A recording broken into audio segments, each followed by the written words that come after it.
정말로 이걸 다 할 수 있다고? 이게 말이 돼? 걱정하는 시간 아깝습니다. 여행 전문가 노랑풍선이 시간을 아껴드릴게요.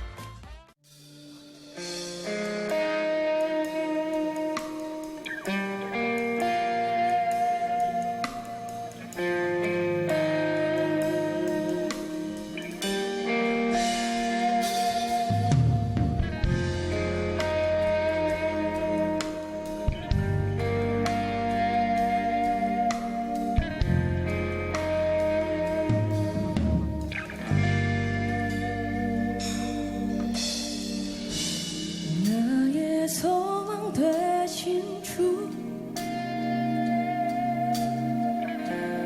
주를 바라봅니다. 다시 오실 나의 왕 예수, 주를 기다립니다.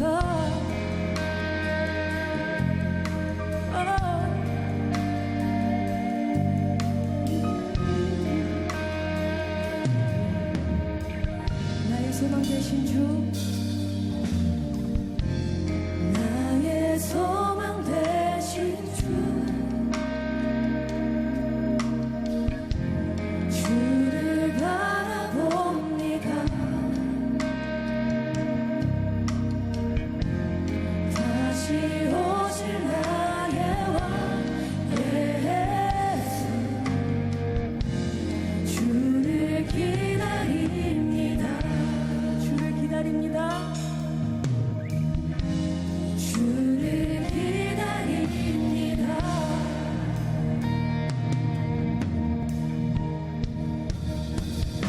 밤이나 낮이나 어제나 오늘도 영원히 주만 찬양해.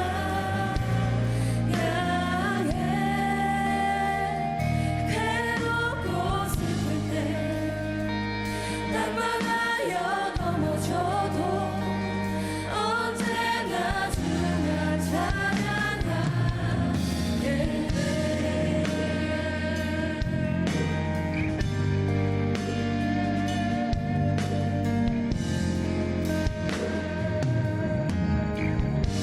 다 같이 고백하실까요? 나의 소망 되신 주, 나의 소망 되신 주를 바라봅니다. 다시 오실 나의 왕 예수, 주를 기다립니다. 밤이나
합당하신 하나님께 영광의 박수 올려드리겠습니다.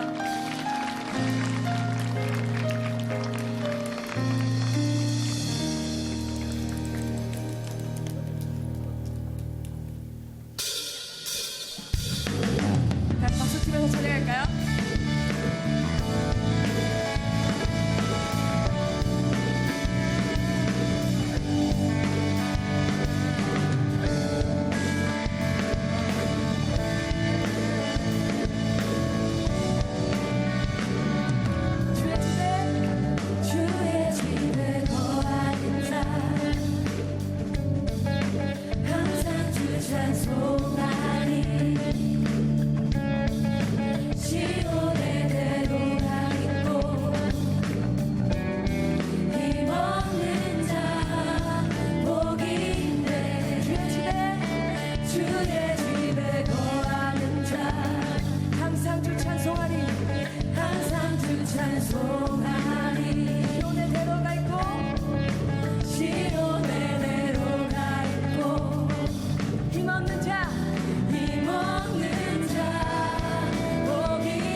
것과도 비교할 수 없으니 주님 사랑만으로 난 자유 안에 오직 주만이 나의 상급 되소서. 주님 한 분만으로 난 만족하네. 이 세상 어느 것과도 비교할 수 없으니 주님 사랑만으로 난 자유 안에 오직 주만이 나의 상급 돼. 우리 여러분들의 목소리를 한 번 더 주님 한 분만으로 난 만족하네. 이 세상 어느 것과도 비교할 수 없으니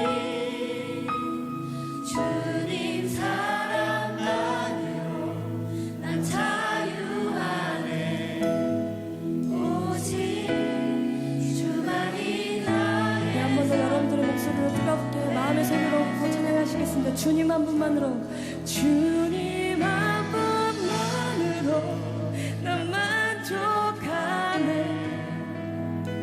이 세상 어느 것과도 비교할 수 없으니 주님 사랑만으로 난 자유 안에 오직 주만이 나의 상급 되소서. 주님 한 분만으로 주님 한 분만으로 난 만족하네. 이 세상 어느 것과도 비교할 수 없으니 주님 사랑만으로 난 자유 안에 오직 주만이 나의 상급 돼. 주님 한 분만으로 주님 한 분만으로 난 만족하네. 이 세상 어느 것과도 비교할 수 없으니 아멘. 우리가 주님 사랑 안에서 만족합니다. 사랑만으로 난 자유 안에 오직 주만이 나의 상급. 아멘. 밤이나 낮이나 밤이나 낮이나 아멘. 어제도 오늘도 우리가 영원히 주님만 찬양합니다. 영원히 주님만 찬양하네. 내 삶 가운데 어떤 일이 닥쳐도 외로운 곳에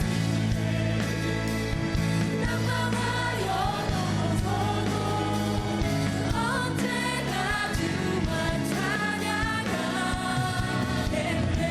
밤이나 낮이나 밤이나 낮이나 어제나 오늘도 영원히 주만 찬양해. 외로운 곳에 난망하여 넘어져도 언제나 우리 이 시간 다 같이 기도하시겠습니다. 주님 내 삶이 어떠하든지 내가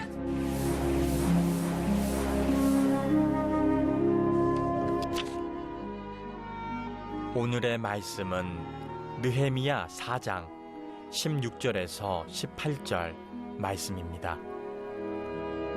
그때로부터 내수와 사람들의 절반은 일하고 절반은 갑옷을 입고 창과 방패와 활을 가졌고 민장은 유다 온 족속에 뒤에 있었으며 성을 건축하는 자와 짐을 나르는 자는 다 각각 한 손으로 일을 하며 한 손에는 병기를 잡았는데 건축하는 자는 각각 허리에 칼을 차고 건축하며 나팔 부는 자는 내 곁에 섰었느니라. 아멘. 중국의 역사책 사기에 나오는 이야기입니다. 초나라의 항우와 한나라의 유방이 중국의 패권을 놓고 전쟁을 하고 있었습니다. 시간의 흐름에 따라 승리는 한나라의 유방 쪽으로 기울어지고 있었습니다. 항우의 군대는 한나라 군사들에게 완전히 포위를 당합니다. 그러나 하여튼간 백기를 들기 전까지 버틸 만큼 버텨보려고 했지만 식량이 점점 바닥을 보이고 군사들은 지쳐갑니다. 그러던 어느 날 밤 항우를 포위하던 한나라 진영에서 적군들이 초나라 사람들이 잘 알고 있는 향수에 젖은 노래를 부르기 시작합니다.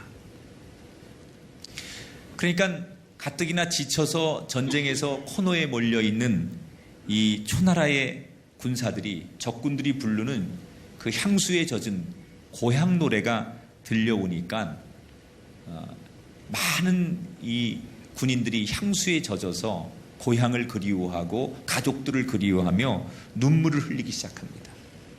그리고 더 이상은 못 버티겠다, 나는 항복하겠다, 또는 여기서 전쟁에 있어서 내가 죽을 수 없다, 그러면서 탈영하는 군사들이 늘어나기 시작했어요. 가뜩이나 지금 코너에 몰려서 패배 직전에 있었던 항우는 군사가 점점점 줄어들고 탈영하고, 그리고 더 이상은 이제 자신이 버틸 수 없음을 알게 됩니다. 그리고 자신이 다 부족해서 또 제대로 이끌지 못해서 우리 나라가 망하는구나 라고 생각한 항우는 자기도 낙심을 하며 모든 것을 포기한 채 그냥 호련단신 한나라 진영에 뛰어들게 되지요. 그리고 결국 한나라 군사들에 의해서 이 항우가 아주 처참하게 죽음을 맞이하게 됩니다. 이 역사적인 이야기를 통해서 나온 유명한 고사성어가 있지요. 동서남북에서 한나라 군사들의 포위 속에 지금 초나라 노래가 들려오는 것처럼 사방의 적들에 의해서 둘러싸여 있고 누구의 도움도 받을 수 없는 이런 상태를 뭐라고 할까요? 네 글자입니다. 사자로 시작하고 가자로 끝납니다. 사면초가라는 말이 여기서 나온 거죠. 여러분, 이게 어찌 항우의 이야기이겠습니까? 우리 개인도 가정도 또 우리가 사는 사회도 공동체도 때때로 아무리 둘러봐도 해결책이 보이지 않고 돌파구가 열리지 않는 사면초가를 누구나 만날 수 있습니다. 그때 대개 사람들은 그 사면초가의 상황이 생기면 아무도 도와줄 이가 없고 탈출구가 없다고 생각하니 대개는 많은 사람들이 제일 많이 선택하는 게 낙심하고 포기하고 누군가에게 원망을 하는 거예요.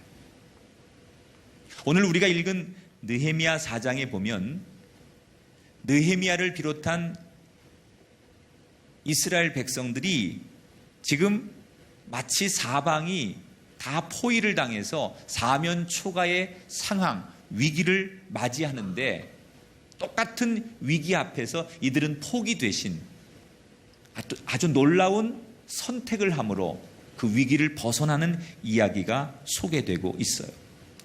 느헤미야가 원래는 페르시아 왕의 술관원으로 있던 사람이죠. 그런데 자기의 조국 고향이 폐허가 됐다는 이야기를 듣고 성전 재건의 사명을 가지고 유다로 돌아오게 됩니다. 예루살렘으로.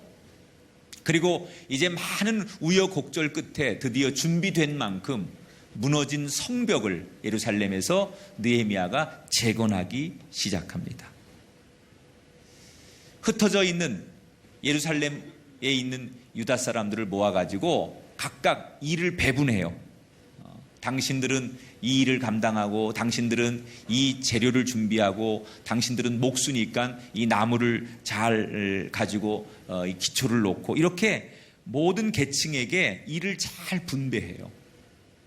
물론 그런 일을 하는데 비현실적이고 불가능하다고 반대하고 느헤미야의 지도력을 흔드는 사람들도 있었지만 그럴 때마다 느헤미야는 오히려 한 명 한 명을 붙들고 밤이 새도록 설득하고 할 수 있습니다. 하나님이 우리와 함께 하십니다. 또 힘들어도 우리는 이 사명을 감당해야 합니다. 그래서 사람들을 결국 잘 설득해서 성전을 재건하기 시작해요.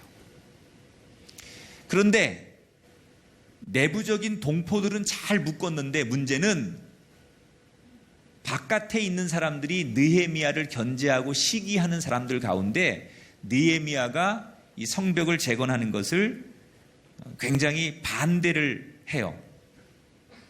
성벽 재건을 반대하는 사람들이 있었어요. 그 대표적인 사람이 오늘 성경에 보니까 산발랏과 도비야라고 하는 사람이 있었어요. 이 사람들은 굉장히 옛날부터 느헤미야의 이런 성벽 재건에 대해서 부정적인 시각이었고 뭐든지 꼬투리를 잡아서 안 된다고 말했던 아주 대표적인 반대파들이었죠.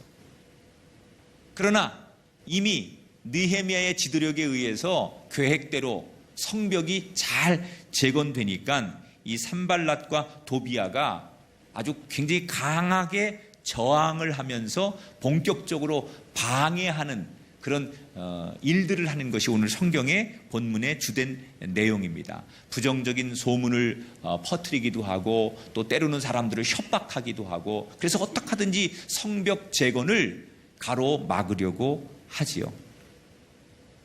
처음에는 그들이 반대해도 또 그들이 가로막아도 일사불란하게 성벽 재건이 잘 될 것 같았는데 집요하게 방해 공작을 펼치니까 드디어 예루살렘의 유다 사람들 가운데 마음이 흔들리는 사람들이 생기기 시작했어요. 느헤미야 4장 10절 같이 읽어볼게요. 방해가 계속되니까 사람들이 흔들리는 이야기가 나와요. 같이 읽어볼게요.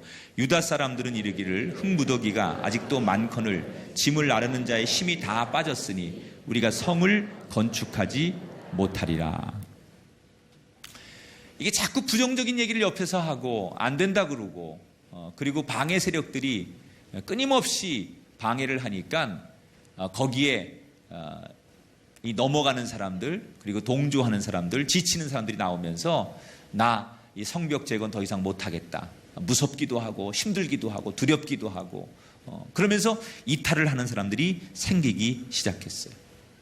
정말 큰 꿈을 가지고 이게 하나님의 뜻이라고 생각하고 먼 나라에서부터 조국으로 돌아와서 그 어려운 사람들을 하나하나 모아가지고 설득해서 잘 준비해서 드디어 성벽 재건을 시작했는데 얼마 가지 않아서 다시 위기에 빠지게 됩니다. 적들은 사방에서 호시탐탐 느헤미야와 유다의 백성들이 성벽 재건을 하지 못하도록 틈만 있으면 부정적인 소문을 내고 그들을 흔들고 협박을 하고 방해를 합니다.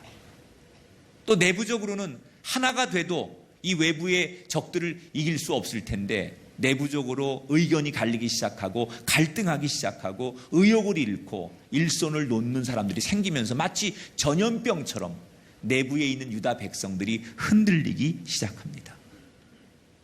오늘 설교 서두에 말씀드린 마치 사방에서 초나라 노래 소리가 들리듯이 지금 느헤미야와 유다 사람들은 말 그대로 사면초가 대단한 위기를 맞게 됩니다. 이때 지도자였던 느헤미야는 이 위기를 어떻게 돌파하느냐. 자, 마지막 승부수를 던지죠. 막 민심이 이탈하고 갈등하고 의욕을 잃어가는 유다 백성들을 느헤미야가 다 불러 모아요. 그리고 그들에게 세 가지를 느헤미야가 지시를 합니다. 너희들 지금부터 흔들리지 말고 내가 얘기하는 대로 이 세 가지를 반드시 지켜라. 그리고 세 가지를 이 위기를 돌파하는 핵심으로 느헤미야가 유다 백성들에게 던지는데 그 첫 번째가 뭐냐? 세 번째 중에 첫 번째가 16절부터 18절에 나오죠.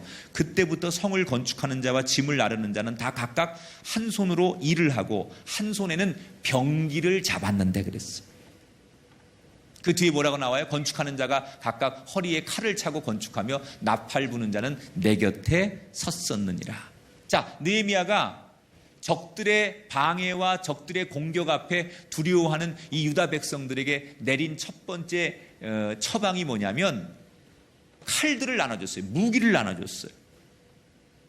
예전에는 일을 하기 위해서 일을 할 수 있는 노동할 수 있는 건축하는 데 필요한 도구들만 주었는데 적들이 워낙 거세게 방해를 하고 언제 쳐들어올지 모르고 어떤 어려움이 처할지 모르니까 두려워하는 유다 백성들에게 느헤미야가 내린 처방은 그들에게도 칼을 주었다는 거예요.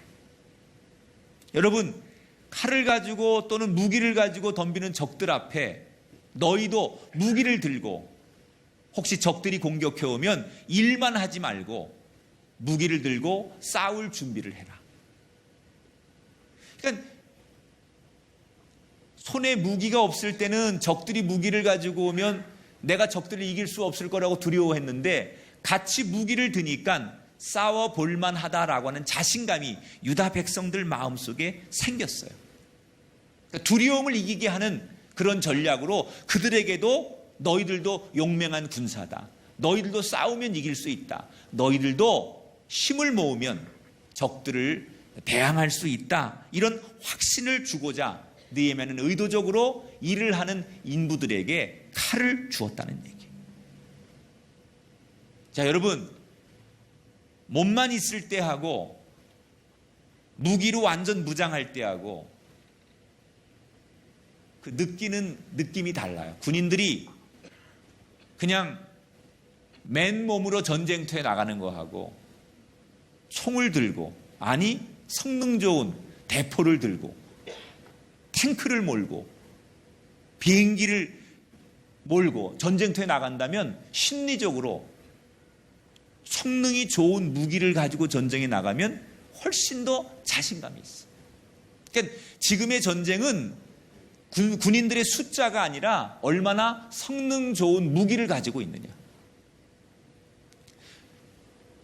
원래 이 유다 백성들은 무너진 성벽을 재건하기 위해 모인 일꾼들이지 건축업자들이지 군인들이 아니에요.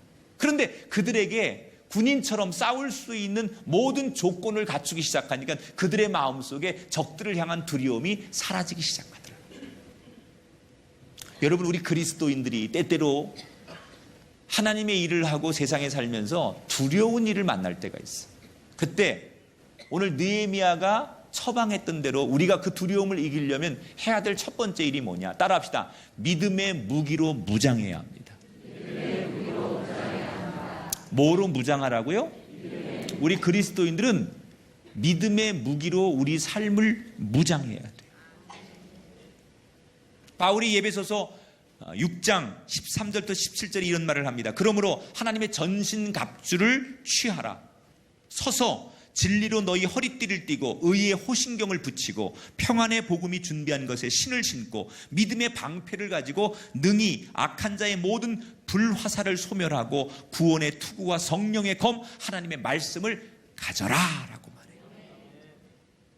여러분, 우리가 맨손일 때는 이길 수 없습니다. 사탄의 방해를, 세상의 흑암의 건세를, 세상 사람들의 조롱을 우리가 감당할 수 없습니다. 그러나 우리 그리스도인들이 믿음의 무기를 가지면 어떤 흑암의 권세 앞에서도, 사탄의 조롱 앞에서도, 세상의 비난 앞에서도 이길 수가 있어요. 우리가 믿음의 방패를 가지면 세상으로부터 오는 좌절을 얼마든지 막아낼 수 있어요. 복음의 신발을 신으면 어디든지 나가서 불안한 이 세상에 소망을 줄 수 있어요. 말씀의 검을 가진 성도는 세상의 유혹으로부터 그 말씀을 가지고 세상을 이겨낼 수 있어요. 여러분, 두려우십니까? 특히 하나님의 일을 하는데, 복음을 전하는데, 선교하는데 두려우십니까? 여러분의 지식과 열정으로만 하지 말고 하나님이 주시는 믿음의 무기를 무장하시고 그 믿음의 무기를 가지고 세상에 나가셔서 세상과 맞서 싸워 이기는 자가 되시기를 축복합니다.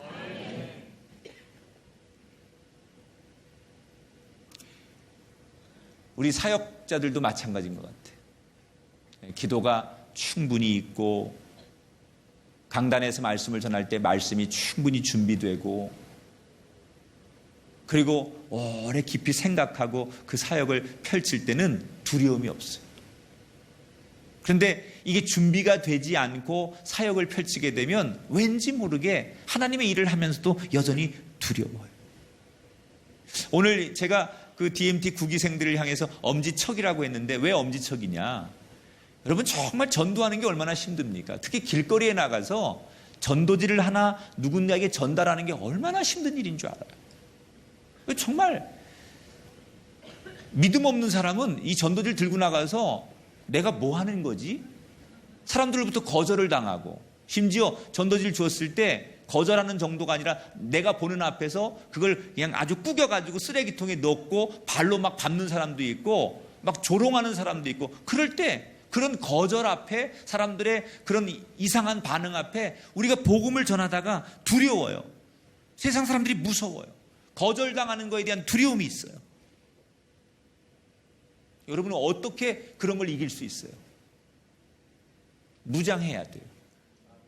믿음으로 무장하고 기도로 무장하고 말씀으로 무장하고 여러분의 영혼이 지금보다 더 강하여질 때 조롱 앞에서 사람들의 거절 앞에서 여러분은 조금도 두려워하지 않고 당당하게 여전히 복음을 외치는 승리자가 될 줄 믿습니다. 자, 첫 번째는 두려움을 이기게 하기 위해서 그들에게도 군인처럼 무기를 지급해서 그 무기를 차는 동안 두려워하지 않게 만들었던 느헤미야의 심리전. 두 번째, 느헤미야가 내린 처방은 뭐냐? 19절 20절에 보니까 두 번째 이런 지시를 내립니다. 이 공사는 크고 넓음으로 너희는 어디서든지 나팔 소리를 듣거든 그러므로 모여서 우리에게로 나오라. 우리 하나님이 우리를 위하여 싸우시리라. 자, 지금 성벽을 재건하는데 유다 백성들이 넓게 퍼져 있는 거예요. 여기서만 모여 있는 게 아니라 안 보이는 데서 일하는 사람도 있고 아주 넓게 퍼져 있으니까 적들이 어디서 어떻게 공격을 해올지 몰라요. 그러니까 느헤미야가 무슨 명령을 내리느냐? 어디 가서 넓게 이렇게 있어서 몇 명씩 적들로부터 기습 공격을 당할 수 있으니까 망대에 올라가서 망을 보던 우리 편이 적들이 공격해 오면 나팔을 불 것이다. 어느 쪽이든지 먼저 공격을 당하면 나팔을 불어라. 그러면 우리 아군이 공격을 당하는 신호라고 생각하고 일손을 놓고 허리에 차고 있던 칼을 들고 무기를 들고 그 나팔 소리가 나는 곳으로 몽땅 달려가서 함께 싸워라. 그런 얘기예요. 그 다음에 세 번째 지시를 내립니다. 22절에 보니까 사람마다 그 종자와 함께 예루살렘 안에서 잘 지니 밤에는 우리를 위하여 파수하겠고 낮에는 일하리라. 이게 무슨 얘기냐? 집으로 돌아가지 말고 예루살렘 요 성 안에서 잠을 자라는 거예요. 일하고 집으로 가고 그러지 말고 다 모여서 함께 공동체 생활을 해라. 그런 얘기예요. 자, 엄밀히 말하면 두 번째와 세 번째 지시가 다릅니다. 그런데 공통점이 있어요. 두 번째, 세 번째 공통점이 뭐예요? 따라합시다. 뭉쳐야 삽니다. 흩어지지 말고 나팔 소리를 불면 그 나팔 소리가 나는 곳으로 달려가서 도와주라는 얘기예요. 뭉치라는 얘기예요. 그리고 일손이 끝나고 나서 저녁이 되면 집으로 돌아가고 흩어지지 말고 잠을 잘 때도 같이 모여서 자고 같이 움직이라는 거예요. 왜 그랬을까요? 약한 사람이 강한 사람을 이기려면 뭉쳐야 돼요. 강한 자를 이기는 방법은 내가 강한 자보다 더 강해지든지 아니면 약자들이 강자를 이기는 방법은 뭉치는 거예요. 지금 느헤미야는 아주 굉장히 중요한 전략을 이야기하는 거예요. 우리가 약자기 때문에 우리가 이 방해하는 적들 앞에 이길 수 있는 힘이 부족하기 때문에 훈련된 군사들이 아니기 때문에 뭉쳐야 된다는 거예요. 여러분, 세상이 얼마나 교묘한지 몰라요. 아니, 세상이 얼마나 우리보다 더 빨리 진화하고 우리보다 훨씬 더 강한지 몰라요. 아무리 우리가 복음으로 무장하고 기도로 무장하고 뭐 영적으로 무장해도 그 세상에 타락의 속도, 세상의 유혹의 속도 앞에 교회와 말씀과 신앙이 쫓아가지를 못해요. 그렇게 여러분 잘 훈련받고 은혜 받은 사람이 타락하는 건 하루아침이에요. 그러니까 얼마나 이 하나님을 믿는 사람들을 향한 세상의 영적인 공격이 강한지 몰라요. 그때 여러분, 우리가 그 세상의 많은 공격으로부터 싸워서 이기려면 우리 공동체가, 개개인은 힘들지만 하나가 둘이 되고 둘이 넷이 되고 뭉치고 하나가 되어서 힘을 합치면 우리도 나 하나는 부족하지만, 나 하나는 넘어지지만 누군가가 와서 도와주고 일으켜 세우고 함께 기도하고 함께 격려하면 분명히 나는 부족하지만 우리가 되면 우리도 승리자가 될 줄 믿습니다. 사실 이 뭉치라고 하는 이 느헤미야의 메시지 속에는 그냥 숫자만 늘려라 그런 얘기는 아니에요. 성경을 읽어보면 서로가 배려하고 아끼고 그리고 마음을 나눠라 그런 얘기예요. 여러분, 공동체가 무너질 때 이게 사실은 어느 단체든지 간에 외부의 공격도 중요하지만 내부의 그 의견이 갈라지고 내부의 사람들의 생각이 갈라지면 무너지게 돼 있어요.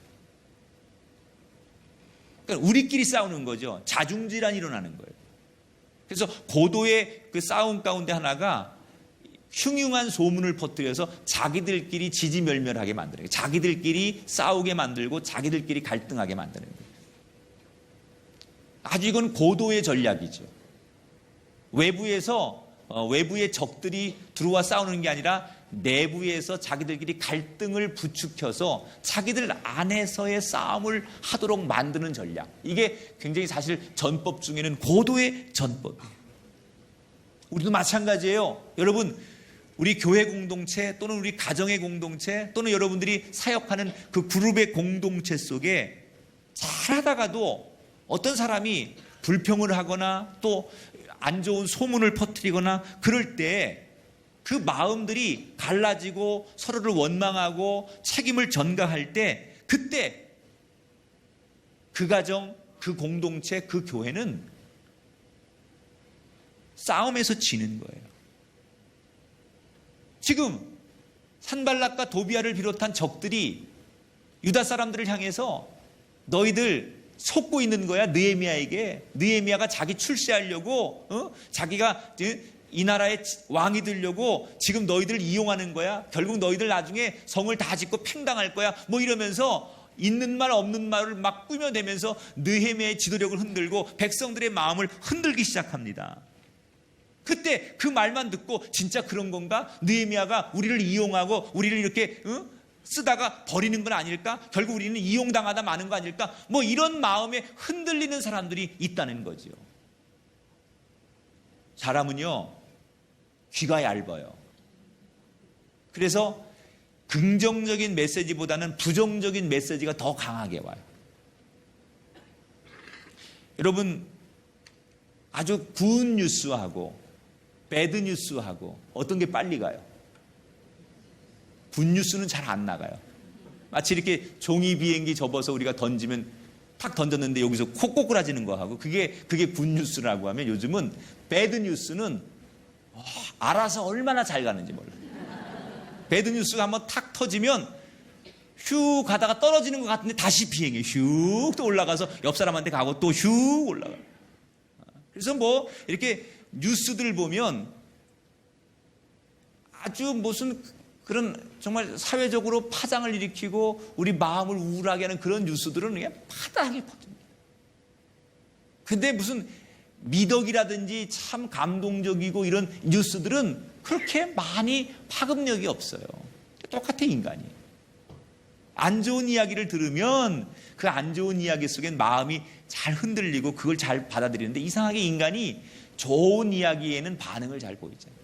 그러니까 유다 백성들에게 이런저런 흉흉한 소문들이 들리니까 마음이 흔들리는 거예요. 그걸 안 느헤미야가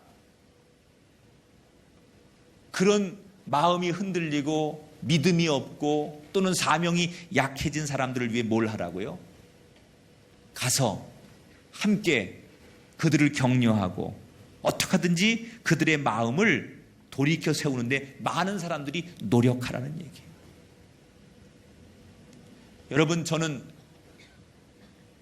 우리가 오늘 DMT 클러스트라고 하는 그 얘기를 썼는데, 이게 이 교재를 만들 때 전도를 옛날에는 이렇게 혼자를 한 사람을 전도했지만 지금은 한 영혼을 놓고 적어도 서너 명이 공동 전선을 해야만 한 영혼을 전도해요. 그러니까 옛날에는 1대1 전도가 참 좋았는데 지금은 그게 어려워요. 그래서 한 사람을 놓고 여러 사람이 협력해야만 전도되는 것. 그러니까 그것을 우리가 받아들여서 훈련해보자라는 게 원래 이 교재를 만들 때 제 취지였거든요. 하나님은 우리에게 지금 원하시는 건 우리 혼자서 사역하고 혼자서 하나님의 일을 감당하는 게 아니라 함께 더불어서 너와 내가 손을 잡고 연약한 자를 배려하고 일으켜 세워서 같이 일하기를 원하시는 줄 믿습니다. 그래서 여러분, 정말 건강한 신앙인은 자기 혼자 골방에서 기도하고 혼자 말씀을 묵상하고 혼자 은혜를 사모하고 하나님과 교통하는 그런 사람이 아니라 이 공동체 속에서 함께 신앙생활하는 사람. 우리 교회가 그런 공동체가 되고 음지에 혼자서 있는 교인들이 이 공동체 안으로 들어와서 더 건강해지게 되기를 주 이름으로 축원합니다. 여러분, 어느 건물에 화재가 나거나 또는 건물이 붕괴됐을 때 위기 상황 앞에서 두 가지 케이스가 있어요. 막 사람들이 살겠다고 막 입구를 향해 그냥 무더기로 막 뛰어들어서 서로 먼저 탈출하겠다고 위기 앞에서 질서 없이 사람들이 막 그 출입문을 향해 가게 되면 더 많은 사상자가 납니다. 뭐 압사해서 또는 뭐 밀치고 쓰러지고 뭐 이러면서 결국은 빠져나오는 사람의 숫자보다는 그 안에서 자기들끼리 엉켜서 더 많은 사상자가 나와요. 항상 결과적으로. 그런데 불이 나거나 건물이 붕괴되는 위기 상황에서 침착하게 누군가가 줄을 서거나 또는 질서 있게 뭐 이 장애우들부터 또 노인들부터 여자들부터 아이들부터 이렇게 차례차례 하면 시간은 좀 더 걸리는 것 같지만 결국은 더 많은 사람이 생명을 안전하게 구하더랍니다. 혼자만 살겠다고 나만 살면 되겠다고 뛰어나가면 결국은 나도 살지 못하고 남도 살지 못하고 모두가 죽게 되는데, 남을 배려하고 질서를 지키고 내가 양보하고 그런 원칙을 지키면 더 많은 사람이 살더라는 거예요. 여러분, 이기적인 이 현대인들이 이 공동체 생활하는 게 참 힘들긴 하지만 느헤미야가 준 지혜를 우리가 배울 필요 있어요. 우리 교회와 우리 성도들이 하나가 되시길 축복합니다. 더 많이 혼자서 기도하는 것도 중요하지만 둘이 모여 기도하고 지역이 모여 기도하고 혼자 전도하는 것도 중요하지만 함께 모여 전도하고 함께 선교를 감당하고 함께 사명을 감당할 때 분명히 더 놀라운 하나님의 역사가 일어날 줄 믿습니다. 이번에 리우 올림픽에서 우리가 참 그래도 세계 10위 안에 드는 스포츠 강국의 면모를 보여줬습니다. 정말 가장 자랑스러운 종목이 우리나라를 대표하는 양궁이었어요. 원래는 유도나 레슬링 이런 데서도 금메달을 기대했지만 기대했던 그런 곳에서 전혀 금메달이 나오지 않고 양궁에서 전 종목 석권을 우리가 했지요. 어떻게 우리나라가 이렇게 양궁을 잘할 수 있을까? 해설자들이 해설을 하는 거 보니까 일리가 있더라고요. 예를 들자면 이번 리우 올림픽에서 메달을 따지 못한 그 유도나 이런 거에 대해서 아주 비판적인 평가들이 많이 나왔어요.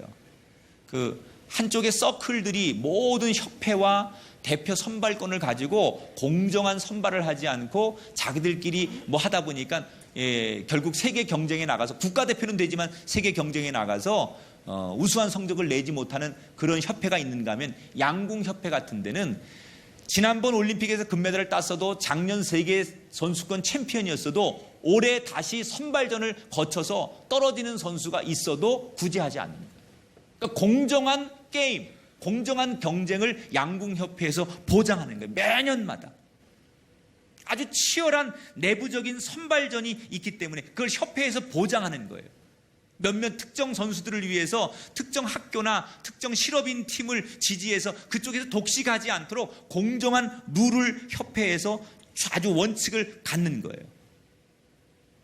그러니까 우리나라가 끝없는 내부적인 경쟁을 하는 양궁 선수는 언제든지 잘만 하면 내가 세계적인 선수가 되고 나라를 대표해서 올림픽도 나갈 수 있다고 생각하니까 작년 세계 선수권에 못 나갔던 선수들이 여전히 1년 동안 열심히 해서 국가대표가 될 수 있다는 희망을 갖는다는 거예요.